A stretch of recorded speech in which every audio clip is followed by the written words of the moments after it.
Kainan nga na may maladiwata yung pares. Meron nga rin sila ditong mga putok-batok na serving. Sabayan pa nga yan ng free soft drinks. Meron nga rin silang unli rice. Meron nga rin silang unli sabaw dito. Na masasabi ko na isa na naman to sa dapat mong puntahan. Dahil bukod nga sa pares mga pongs, ay meron nga din sila ditong authentic pansit batil patong. Masasabi nating legendary din dahil sa 20 years lang naman nagluluto ni tatay ng pansit batil patong. At ang maganda pa nga dito mga pongs, hindi nga lang pares o pansit batil patong ang matitikman mo. Dahil meron nga din sila dito ang malupitang pizza. Overloaded nga yung mga toppings. Gaya nga nitong kanilang Hawaiian pizza. Panigurado pag natikman mo ay wala kang ititira. Na ultimo yung crust. Ay kakainin mo talaga lahat. Na meron nga rin sila ditong pang malupitang halo-halo. Na wala kang ang asukal na makikita na nilalagay. Gawa nga ng marami silang nilalagay dito. Iba't ibang klase nga ng pampatamis o pampalasa. Gaya nga ng mga to na mapapakraving satisfied ka na lang talaga sa dami nito. Kaya kung naghahanap ka ng sulit na kainan, pwedeng nyo ang puntahan. Panoorin nyo na nga muna tong video. Kaya tara, samahan nyo muna ako.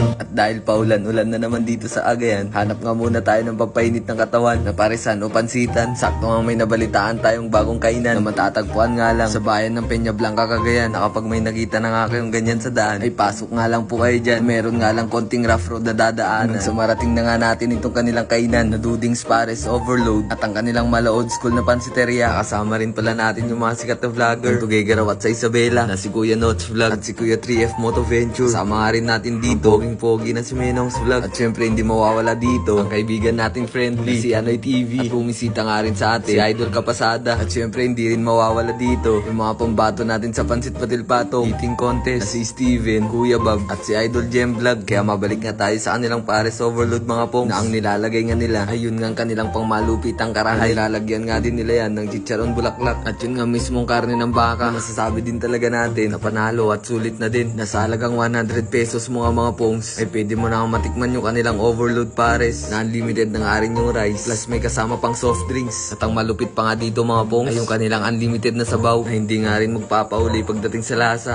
Ang pares namin is 100 pesos, unlimited sabaw, unlimited rice, then meron tayong free soft drinks 8 ounce. Ang pinakaiba lang natin is meron tayong beef na nilalagay. Same pa rin dun sa mga diwata para sa karosmar. Meron pa rin tayong karahay, meron din tayong bulaklak, chicharon bulaklak, at meron tayong beef. Then itong sabaw natin talagang hindi natin tinipid ng mga sangkap nito. Talagang ang pagkaiba niya sa mga ibang pares, talaga sabi ko din na iba yung lasa niya. Iba yung dating siguro sa panglasa ng mga makakakain nito. Siguro, pero din tata siguro na niluluto namin to ng kasamang pagmamahal.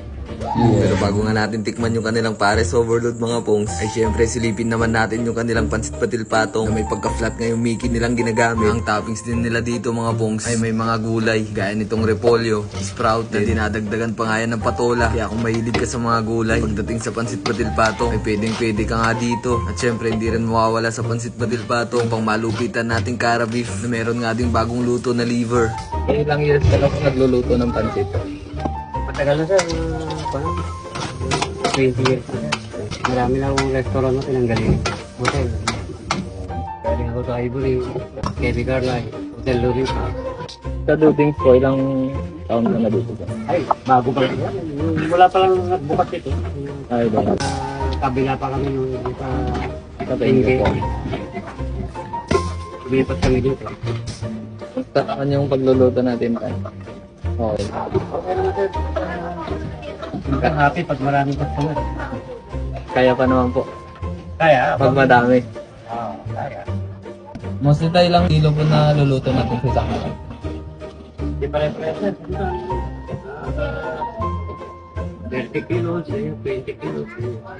Maliban nga sa pares at pansit mga pongs, ay meron nga din sila ditong patok na patok pagtaginit na kanilang special halo-halo. Na kapag natikman mo nga daw ito, kakalimutan mo nga yung pangalan mo sa dami nga nilang nilalagay na pampasarap at pampalasa. Paniguradong marerelax ka talaga kapag mainit nga ang panahon. Binubuhusan na napakaraming evaporada. Lagyan pa nga yan ng kondensada na meron pa nga silang nilalagay ni Emma kasabay ng ube syrup at yung kanilang mango syrup. After nun, dadagdagan pa nga nila yan ng kanilang mangga at yung ube. Ay ewan ko na lang kung hindi ka pa masolve dyan. dyan. Nasa taas ay nilalagyan pa nga nila ng ganyan na sobrang nakakatakam na tingnan. At ang malupit pa nga dito na pwede nyong tikman mga pongs ay yung kanilang overloaded din sa toppings na kanila nga ditong pizza na sikat lang naman sa Pampanga na Miss J. Na kapag natikman mo nga to mga pongs ay mapapahirit ka na lang bigla ng isa pa. Gawa nga pati yung crust ay makakain mo lahat sa abot kayang halaga. Kaya balikan nga natin yung pares na. At para malaman na nga rin natin kung masarap nga din ba talaga yung lasa. Nasa unang bite nga natin mga pongs ay masasabi ko na talaga na panalo ang lasa.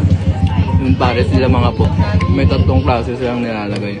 May karahay, chicharon bulaklak, tapos yung mismong karne na baka. Yung sugot 100 pa lang. Yung soft drinks ka na rin. Ano sa baho, ano rice. Sulit din. Masarap pa dito, gar. Chili oil. Yun, si Idol Menong Vlog. Hello po. Ito yung lasa ng pares. Pasok na pasok siya sa panlasa guys. Sulit na sulit yung 100 pesos mo. Sa 100 pesos mo, only rice na. Kagaya nila, nila Diwata Pares, ganyan. Tapos only sabaw, meron ka pang 8 ounce na soft drinks. Tapos pagdating naman dito sa sabaw nila, saktong-sakto ang lapot niya. Tapos kapag sa lasa naman, natamis siya. Kaya kamusta yung pares? Sobrang panalo. Sabaw pa lang parang pang ulam na talaga. Tapos sa laman naman, sobrang lambot. Talagang niluto na mabuti.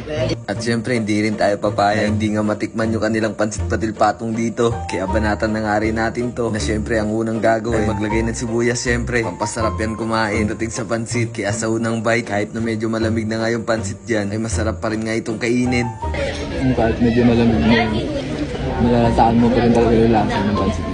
Kaya sa mga naghahanap nga ng mga pangmalakasang kainan, ay subukan nyo na nga rin dito sa may Duding's Pansiteria na matatagpuan lang sa may Zone 2, Alimannaw, Peña Blanca, Cagayan. Kaya paano ba yan mga pongs? Medyo mahaba na nga tong video, kaya hanggang dito na lang muna. Salamat sa panonood. Hanggang sa susunod.